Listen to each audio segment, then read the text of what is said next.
This week on Buffering, we're talking about precious metals and meaningless metaphors, all while dismantling the outdated naming convention we often see in the broadband industry.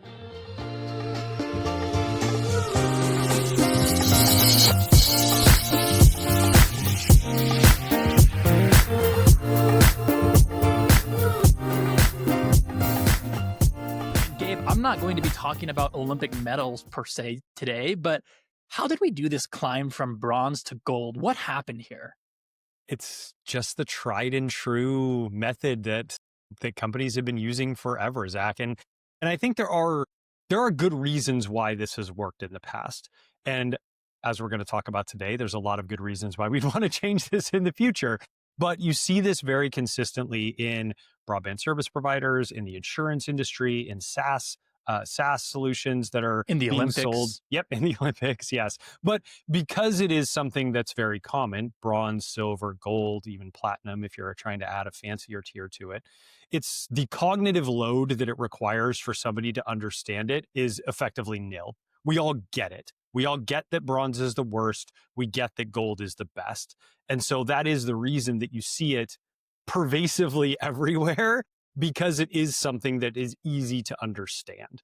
And I mean, let's look at like how this honestly started. All it is tiered pricing, right? Correct. We have different levels of a product and a service at varying price points. That's essentially the foundation here.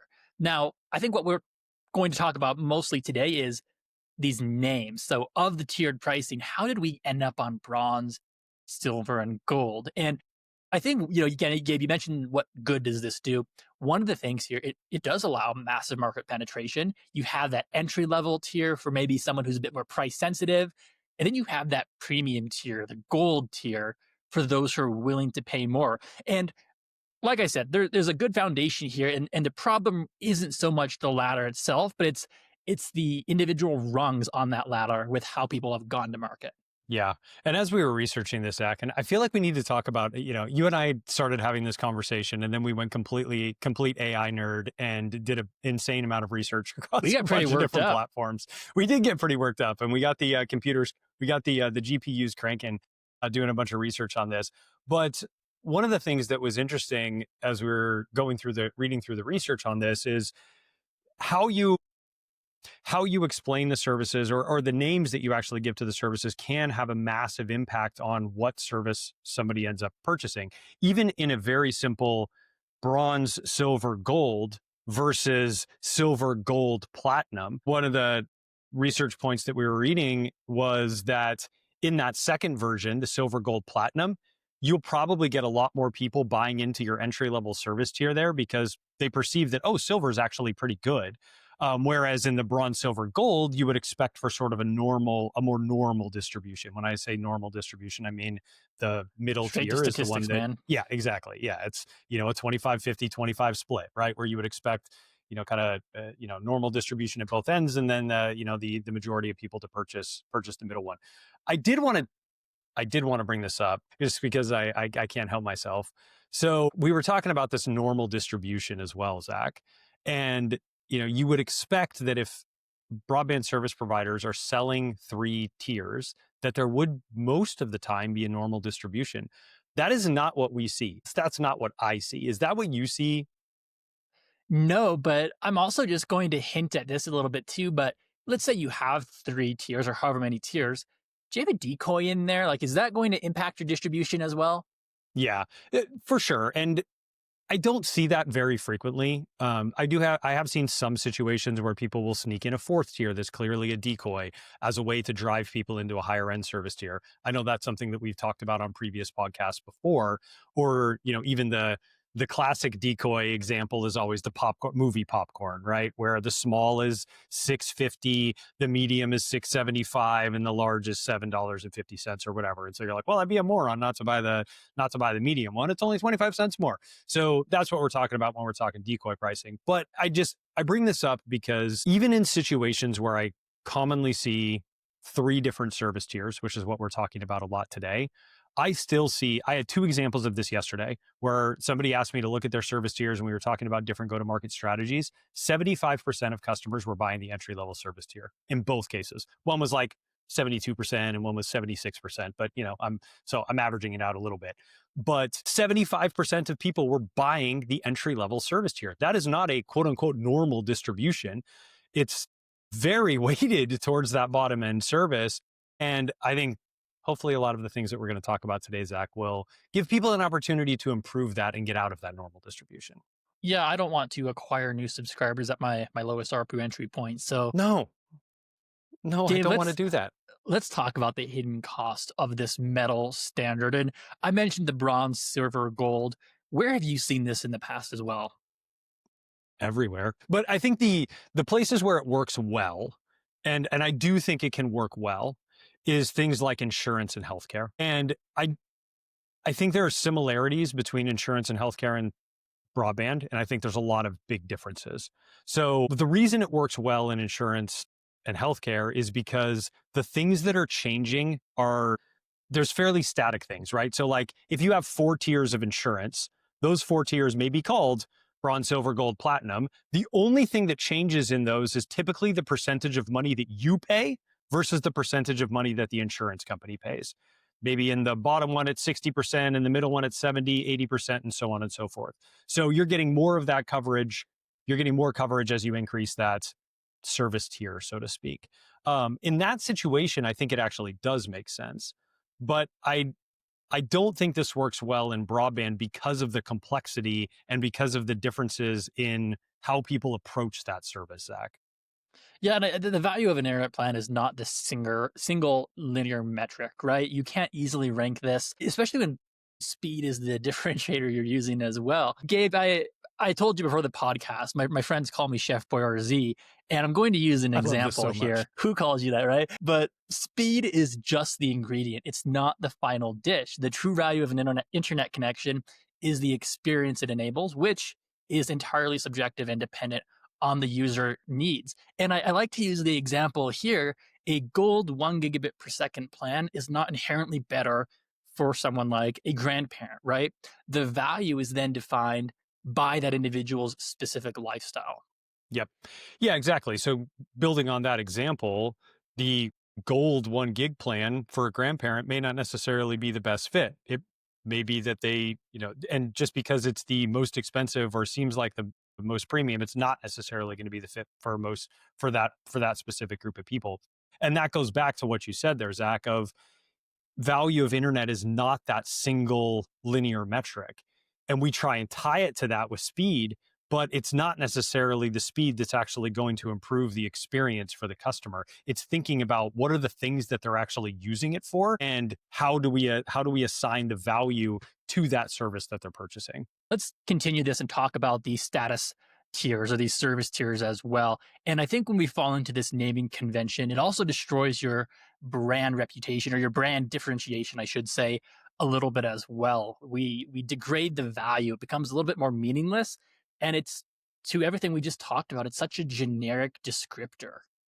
Well, if you are using effectively the same names as your competitor, how is there any brand differentiation? How is the average consumer supposed to be able to understand why your solution would be better for them versus the competition? And I think we're going to talk about this a bit more as well, but this is where being a smaller provider has massive benefits, because as smaller providers, you're much more agile than larger providers. If we look at the large national providers, I don't need to name names, but they're huge corporations that move very slowly, and they're not going to be able to have the local flair that you can as a smaller provider. They're going to have to go through 50 layers of approval to get any sort of naming conventions changed. So it's a great opportunity for differentiation in the market by being smaller and more agile. And as we wrap up poking all these holes in this, let's talk a little bit about the psychology angle as well, because there can be backfire to this, right? I mentioned 100%. that gold plan, that high value plan. You could fall into a situation where maybe the subscriber doesn't feel like it's tangibly golden. Or I look at the bronze plan too on the opposite side of that, where it implies a lower quality of service and status. Gabe, we kind of see that too when we name plans the essentials or the classics as well. Is what are we sacrificing there to deliver that experience? Yeah, the basic or the The basic. essential. Nobody wants to be basic. Nobody wants to be basic, exactly. And maybe there is some psychology around that where you name it the basic plan and in hope that people will not buy it. But if people are looking for a lower cost option and they see basic or bronze, they're going to think that it's less than. And the psychological backfiring thing here around the gold plan, I think, is a really important piece to take away here, especially for broadband service providers. So I was thinking about this example, Zach, and we're seeing this in across markets. I'm going to use a couple of different examples here. In Australia, they have the National Broadband Network, and the National Broadband Network, the NBN, just upgraded a bunch of service tiers. That's an open access network that most of the providers sell over the top of. They increase speeds. Well, that's good in theory. However, in practice, what's going to happen is all of a sudden people have quote unquote increased speed. But guess what they don't have? They still have the same crummy Wi-Fi experience that's been sitting in their home for God knows how long. And if their perception is that I have faster speeds, I have a faster service now, but they're not actually experiencing that because internet is Wi-Fi and Wi-Fi is the internet as far as the customer is concerned, that's going to undermine the golden, quote unquote, right? The golden service level that is now being offered to these customers. In the US, we're seeing, I would say, a similar thing with people launching multi-gig services. If you launch a multi-gig service tier, there's an expectation that it is elite. It's that platinum tier, to go back to our metal descriptors. But if you're not delivering that platinum experience all the way to every single end device in the customer's home, then it's going to undermine what you're trying to build. And building off that, Gabe, so in the United States, of course, we have the FCC mandated broadband nutrition labels as well. That plays a little bit of a role here as well. Do you want to talk about that a little bit? Yeah, I think it's a great opportunity, actually. So you and I obviously have a bit of a love-hate relationship with the broadband labels. Love them for competitive research, hate them for basically everything else. They're hideous, and I don't think they really provide a lot of tangible or useful information to the average consumer. So, but I do think the broadband labels create an opportunity for service providers. So it used to be, before the broadband labels, that providers felt like they had to explain a bit more of the technical details of their service in their service descriptions. So you would go to their website and you would see things about the speed and the latency and some of these other things that are specifically called out in the broadband label. Well, good news. The FCC just did you a favor. You have to talk about those technical details now in the broadband label. And if you have to talk about them in the broadband label, you don't have to talk about them in the service tier description. So it's a great opportunity to kind of take a step back from what you've been doing previously and really look at those descriptions and say, is this relevant anymore? Or am I just repeating information that's in the broadband label? And Zach, I think you brought up a great point when we were talking about this earlier. Can you share about your comment about, if the type of people who want to find this are going to find it? Yeah, that's Gabe. When I go to how often do I go to broadband websites? So much. I can interpret the speed and technology pretty well. So I might jump right to that broadband label and check things out. But your average consumer is not going to do that. If you have someone who's specifically looking for that information, they likely know where to find it, or they will stumble upon it on your website as well. So it's not something we need to lead our conversations with. As we kind of pivot here into the crafting connections part of this podcast, we've talked about the foundation, we've talked about, some of the problems in this as well. But let's talk about how you sell broadband. You're selling an outcome, right? I mentioned the example a few minutes ago of speed is just an ingredient. So we're selling an outcome here, not the ingredient. Nobody walks into a restaurant, buys a pound of flour, a dozen eggs, and everything else you need to bake a cake. You buy the cake. And similarly, you don't walk into a broadband provider's website, because you can't really walk into a website. You don't go into this website and want to buy 100 megabits per second of data transfer. You want the ability to have a smooth, buffer-free movie night with your kid gaming in the next room over. Yeah, I loved that example. I thought that was so brilliant of the thinking about walking into a restaurant and purchasing the individual ingredients. Nobody would do that. That doesn't make any sense. You're buying an outcome. Here comes Gabe again. I know. Yeah, exactly. Here comes Gabe to get the random ingredients. That's just that would be a weird thing to do. But you're buying that outcome. You're buying You're buying not having to make dinner. You're buying the ease of, an easy evening or an evening off or whatever. That's what you're purchasing when you're going into a restaurant and getting food to go. And I loved that example, Zach. I think that's so spot on. So let's keep talking about this. How can we fix this, right? Yes. Well, Wait, when we don't want to just naming bring problems. We want to bring solutions. Come on. I just want to we talk could about we could problems. we could cut the episode right there. It's just I think we made the joke in the past, like from the Muppets. It's the two old guys in the theater just complaining. That's Totally. just our episode. But let's talk about how you can be better at this, right? So when naming your plans, I think the easiest thing to do, and when I say easy, I don't mean like, oh, it's going to be easy for you to do, but the number one thing for you to do here is to bring your core brand identity into these. This will help you differentiate your brand. You're no longer going to be the silver, bronze, oh, I mixed up my metals there, gold tiers. You're going to have these experience hyper local plans. And I think you can build these to deeply resonate with your local geography, culture, history, any slang you'll have. Gabe, we have some great examples on this here we're sharing in a minute as well. Oh, I'm so But excited for the examples. tap into that local authentic character. If you're going to say that you are the local provider, be that local provider, make that your brand. This is something your competitors can't do, whether it's a big name, a national competitor, or a satellite provider. They don't know your market. They don't know your people. This is something you can really lean into. So instead of just saying on your website, we're the local provider, show us that you're the local provider. Build it into your entire brand. Well, and I know we're going to have a bit of a challenge for folks later on in this, but I would also challenge folks at this point to go, and going back to something you said there, Zach, weave your core identity into the services that you're selling. That will help you differentiate your brand. If you sit down and you cannot think of what the core things are that differentiate you and identify your unique brand, then you've got a problem from the start. Well, Gabe, well, I'm selling internet. I'm an internet provider. Great. There's a dozen others in my town. Yep. All internet providers. Exactly. So again, if you can't answer that question, you need to kind of go back to square one and identify those things that again really make you unique. Local, okay, like that's good. That's a good start. But if you're not weaving that local provider thought process into every single thing that you do, not just we have local people who work here. You know who else has local people who work there? The large national providers.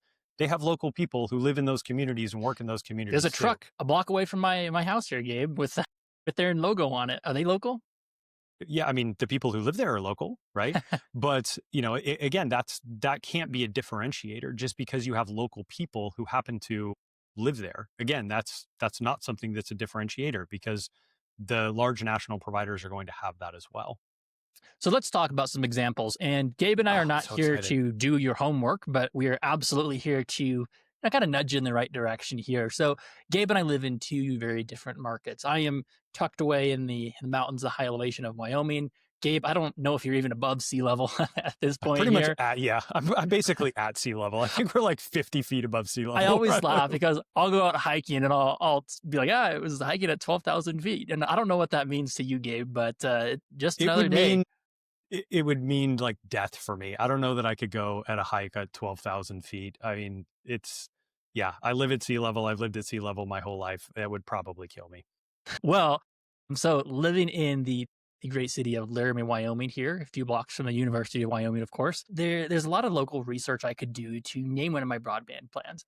And one of them, of course, if I really wanted to lean into that local angle, I could take my research and say, well, maybe one of my plans should be called the Laradice, right? This is a common name we throw around.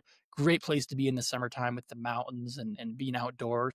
In the wintertime, I mean, you can also be outdoor skiing, but we use Laradice more of it's welcome to paradise, Laradice. But this is something that would sell like hotcakes here, Gabe. This is something that resonates with the community. People recognize it, and you would immediately know that, my BSP or my BXP, I should say in this case, is the local provider. They understand this resonates with me. Now, Gabe, your market is completely different. What's that look like for you? Yeah, so I live in California wine country, and obviously tons of vineyards everywhere. We joke with my son all the time because he thinks it's weird that people come out here and just want to drive through and look at the vineyards because he sees them all the time and he doesn't think they're cool. Much like you probably think about the mountains, Well, Zach. it's like, well, it's fall, so like these are turning yellow, and Oh yeah, I'm like, yeah, it's that time of the year, and like people are like, oh, we got to get out and drive, and I'm like, there's a lot. or All go I'm do some saying, leaf Gabe, is there's peeping. a lot of Colorado license plates in town. Mm, that I can believe. Yeah. Yeah. This is an area where, people come from all over the world to go to the wineries, go to the vineyards, go check out everything. So, a lot of the people that live here work in the wine industry or, have vineyards of their own, those sorts of things. So we were thinking about okay, well, how can we weave that into different service tiers? So the ones that we landed on, Zach, and I'm so happy with these. We've got the Vine, which is the starting point. That can be kind of your entry level service tier. I love that, Gabe. The I thought it was vine pretty as good the too. starting point. That just makes too much sense. Well, it is the starting point. It's where the grapes grow to Yeah. then, ultimately become something else. In this case, delicious wine that we can drink. The second tier could be the barrel. It's nice. It's well rounded. It's a little bit larger, right? It's where all the stuff gets smashed up and ultimately ferments until it becomes fantastic wine. It's also nice because it's kind of the middle of the process, right? Like you pick the grapes off the vine, you put them into a barrel, they sit there for a while, and then ultimately they get put into bottles. And so the last one would be the Magnum, and that is like your super fan, your kind of ultimate service tier. Magnums tend to be, they're very large bottles of wine. For those who don't know what a magnum is, it's like usually two, maybe even three bottles of wine combined into one gigantic bottle. Usually they're very expensive. There's kind of an elite thing around, a magnum of wine. Like whenever I go to, if I go to like at my kids' fundraisers or anything like that, right? Like there's always somebody who donated a magnum of wine, and you're like, yes, I hope I win the magnum because then I can bust it open the next time friends are over and feel fancy. So there's like a little bit of exclusivity around it too. So we've got the vine as our starting point, we've got the barrel, and we've got the magnum. I love these so much. I like want to start a service provider just so I can sell those three service tiers. I was going to say, if I get on Google here in a few minutes and I see Gabe Peterson as the CEO of a new BXP that's being launched, I'm going to ask a lot of questions. I mean, really, we talk about this stuff all the time. Maybe I should just do it. But But I mean, yeah, that is the local provider. I can't correct. name anyone who's got these hypothetical types of names in the market, but there's nothing stopping you, Gabe, from using these. But again, they resonate with your town. I imagine your neighbors would see this as well and be like, I definitely want the barrel or the magnum, or would this makes sense to your market. Yes, exactly. And that's the point, right? Just like the Laradice one made sense for yours. And I loved that name too. I thought it was so great because it's that local name that people who live there know. And it's that fun kind of play on obviously the paradise piece of it. It implies that it's going to be a really wonderful experience, all of those things, right? I think it's just a perfect encapsulation of what we're talking about. And then again, those vine, barrel, magnum ones, same thing. It's really representative of the area that in this case I would be quote unquote serving. I would encourage people to really take a step back and think, how can you start to bring that local flair into your own service descriptions. This is marketing, Gabe. We are not running a mine here. We're not looking for silver, bronze, and gold. We're selling broadband experiences. So as we wrap things up here, again, we talked a lot about these different tiers: the bronze, silver, gold. I'm going to say this, and I hope I don't get any hate mail from this, but it's a relic borrowed from other industries. It's a commoditized service. So the challenge that Gabe and I have for you here today, after this podcast, pull up your pricing page, go to your website, look at your service tiers, and ask yourself three questions. Number one, is this who we are? Number two, does this tell our story? And number three, does this connect with the people we serve? Gabe, your wine examples did every single one of those checkboxes. Yep. Yeah, and if you're honest with yourself and you go back and you take that challenge that Zach just shared, ask those three simple questions. The other one I would add to that is, do the service tiers and descriptions that you have differ at all from what your competitors look like if you have competitors in the areas that you're serving, which pretty much everybody does at this point. So, ask yourself those questions. And again, if you can't answer those, then you need to kind of go back to square one and really answer what are the fundamental things that make you different as a service provider, and then start to answer those questions that Zach laid out. Gabe, the era of the broadband experience provider is here. It's begun. We're not selling metals. Let's build those connections and really talk about what you're truly selling, whether it's the peace of mind for the family, the competitive edge for the gamer.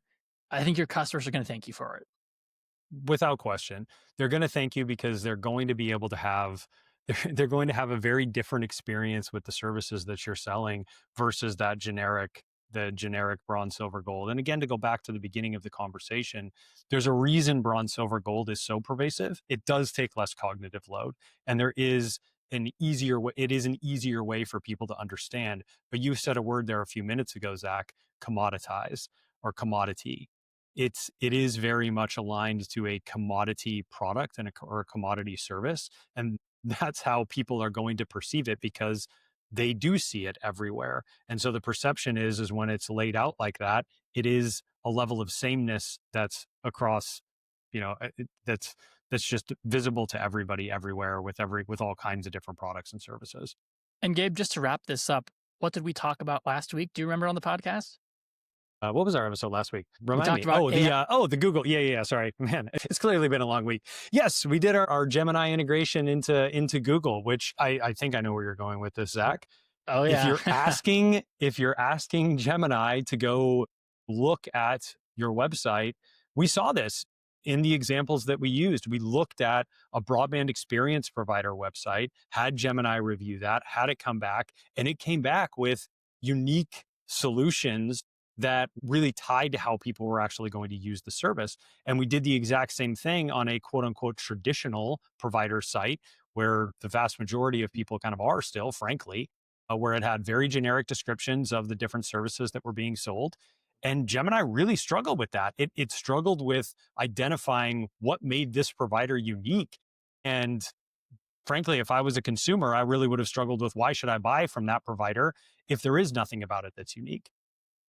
And building on that too, right after we finished that episode, I think we ended that episode with, I bet we'll be able to use this data to make purchasing decisions in the future. That night, the news came out that Meta was going to be using the AI interactions that consumers have with Meta AI to build targeted ads. And I guess that's exactly what we were just talking about, is using that data, using the AI to match or to market to a specific lifestyle, a specific experience that you would want from your internet provider. I was so mad that article came out. It literally was like an hour after we published that podcast episode, and we did talk about it on there. I was talking about how, because when we're using AI to do research for us, we're giving it more context and giving it more detail.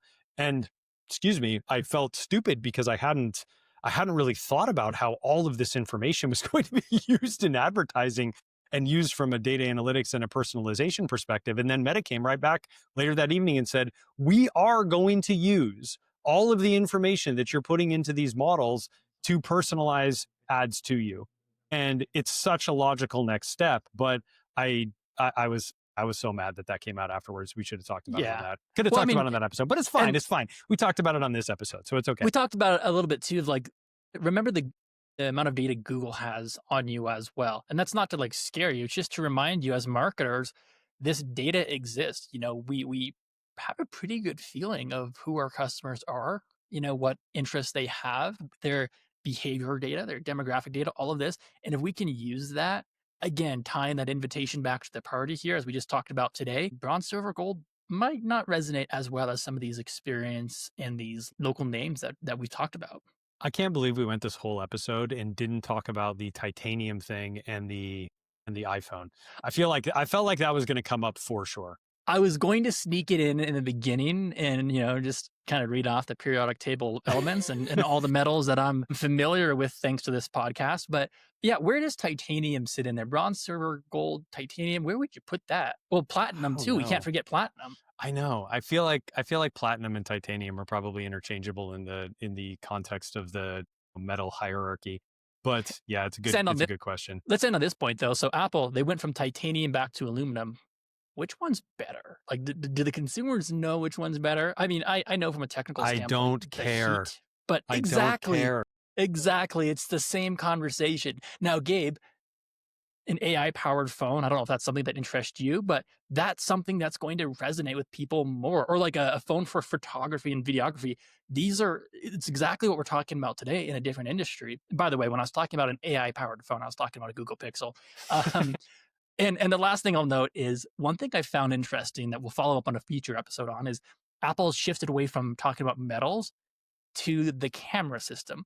And one thing I've noticed they've really been pushing lately, if you've seen it on social media, is using iPhone cameras in cinema, in sports events, like using I that saw as your that. main camera. And I thought that's an interesting take. I wonder what they're going, after here. But Gabe, I don't know if you knew this, but I wanted to be a cinematographer when I grew up. So here I am in the broadband marketing space. Too funny. Yeah, sorry, buddy. Well, thank you, everyone, for tuning in to Buffering. And if you enjoyed this episode, don't forget to give us a follow on your favorite podcast app and to share it with your friends and colleagues.